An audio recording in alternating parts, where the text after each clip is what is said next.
कैसे हो दोस्तों आज हम एंटीबॉडी के बारे जानने की कोशिश करते हैं। एंटीबॉडी क्या होती है और कितनी किस्म की होती हैं। दोस्तों एंटीबॉडी जो होती है ये एक स्पेसिफिक प्रोटीन होती है जो एंटीजन को ख़त्म करने का काम करती है। हमारी बॉडी के अंदर दोस्तों ये एंटीबॉडी 5 टाइप्स की मौजूद होती है। दोस्तों एंटीबॉडी की डेफिनेशन ये है कि immunoglobulin specific protein secreted by active plasma cells. जो एक्टिव प्लाज्मा सेल्स होते हैं वो सक्रीट करते हैं एंटीबॉडी को। हमारे ब्लड के अंदर दोस्तों सेल्स होता है और प्लाज्मा होता है।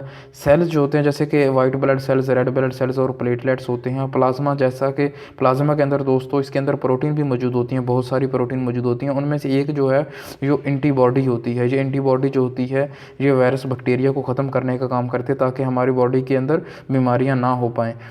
Antibody react to those antigens which caused formation of that antibody. दोस्तों टेट्रापेप्टाइड होती है, 2 हैवी चेन होते हैं एंटीबॉडी के अंदर और 2 लाइट चेन होते हैं। ये एक दूसरे के साथ जुड़ी होती हैं डाइसल्फाइड बॉन्ड के थ्रू।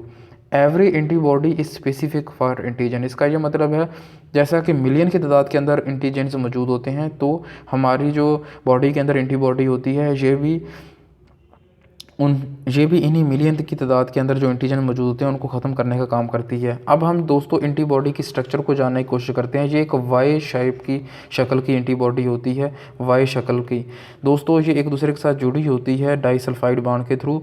ये हैवी चेन होती है और दूसरी ये लाइट चेन मौजूद होती है। ये जो ऊपर वाला पोर्शन होता है इसको हम वेरिएबल रीजन्स कहते हैं, जो नीचे वाला होता है ये कांस्टेंट रीजन होता है। वेरिएबल इस वजह से होता है क्योंकि ये चेंज होता रहता है। जिस किस्म की एंटीजन आएगी ये अपने आप को उसी तरीके से तब्दील कर लेता है। दोस्तों जो एंटीजन होती है वो यहाँ पे आके फिट होती है। ये जो एंटीजन बाइंडिंग साइट्स होती है यहाँ पे एंटीजन आके फिट हो जाती है वेरिएबल रीजन के अंदर। दोस्तों ये एंटीबॉडी की एक स्ट्रक्चर है। दोस्तों हमारी बॉडी के अंदर 5 टाइप्स की एंटीबॉडी मौजूद होती हैं। 5 तरीके से इसको डिवाइड किया गया है, जैसा कि अमीनोग्लोबुलिन जी, अमीनोग्लोबुलिन ए, अमीनोग्लोबुलिन एम, अमीनोग्लोबुलिन ई और अमीनोग्लोबुलिन डी। दोस्तों इसको आप इस तरीके से भी याद कर सकते हो गेम्ड के नाम से भी। ये जो एंटीबॉडी हैं, ये जो 5 एंटीबॉडी हैं इसको हम गेम्ड के नाम से भी याद कर सकते हैं।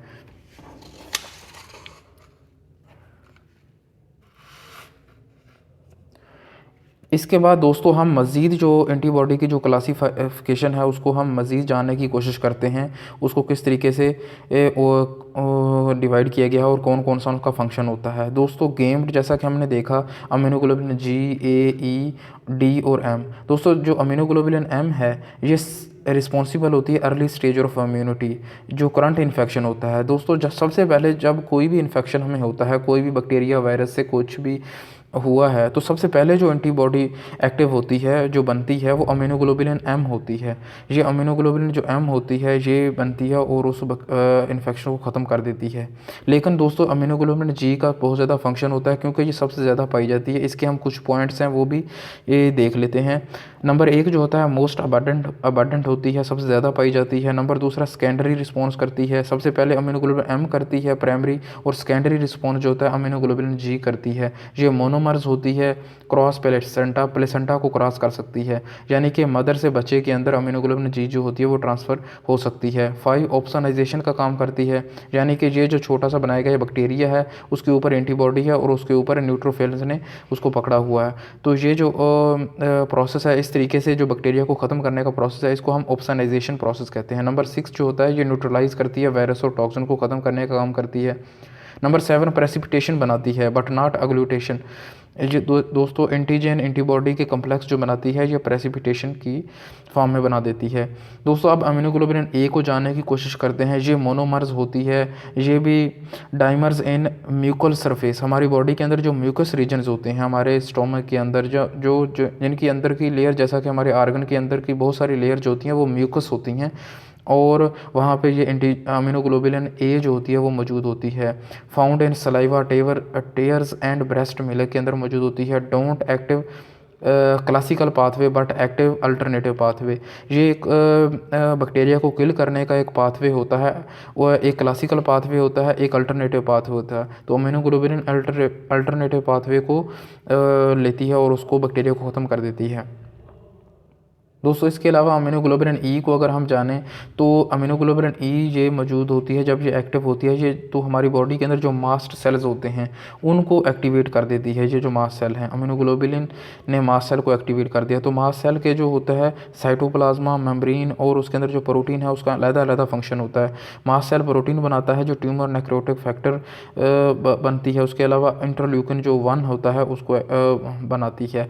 मास्ट सेल का जो साइटोप्लाज्मा होता है वो हिस्टामाइंस, प्रोटीएजेस, न्यूट्रोफिलिक ग्रोथ फैक्टर, ये जो 3 पॉइंट्स हैं ये साइटोप्लाज्मा जो मास्ट सेल का है वो बनाता है। इसके अलावा जो मेम्ब्रेन है मास्ट सेल की जो मेम्ब्रेन होती है वो प्रोस्टाग्लैंडिन, ल्यूकोट्रोफिन 4 और लाइपोक्सिन्स और पीएएफ जो है, ये 4 जो पॉइंट्स होते हैं ये मेम्ब्रेन जो होती है मास्ट सेल की वो बना देती है।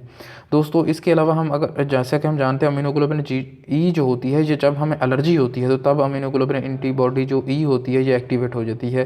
Protect against worms response for allergic reaction के अगेंस्ट जो होता है अमीनोग्लोबुलिन ई जो होती है ये एक्टिव होती है।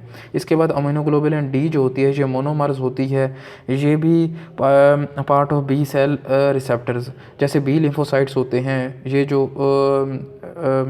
काम करते हैं हमारी इम्यूनिटी का, तो ये अमीनोग्लोबुलिन डी जो होती है ये उसका जो हिस्सा बन जाती है। अमीनोग्लोबुलिन जो एम होती है जैसा कि हमने देखा ये रिस्पॉन्सिबल होती है अर्लियर स्टेज इन्फेक्शन, जब शुरू में पहली दफ़ा आपको कोई बुखार हुआ है, पहली दफ़ा किसी वायरस या बैक्टीरिया ने इन्फेक्ट किया है तो सबसे पहले अमीनोग्लोबुलिन एम एक्टिव होती है।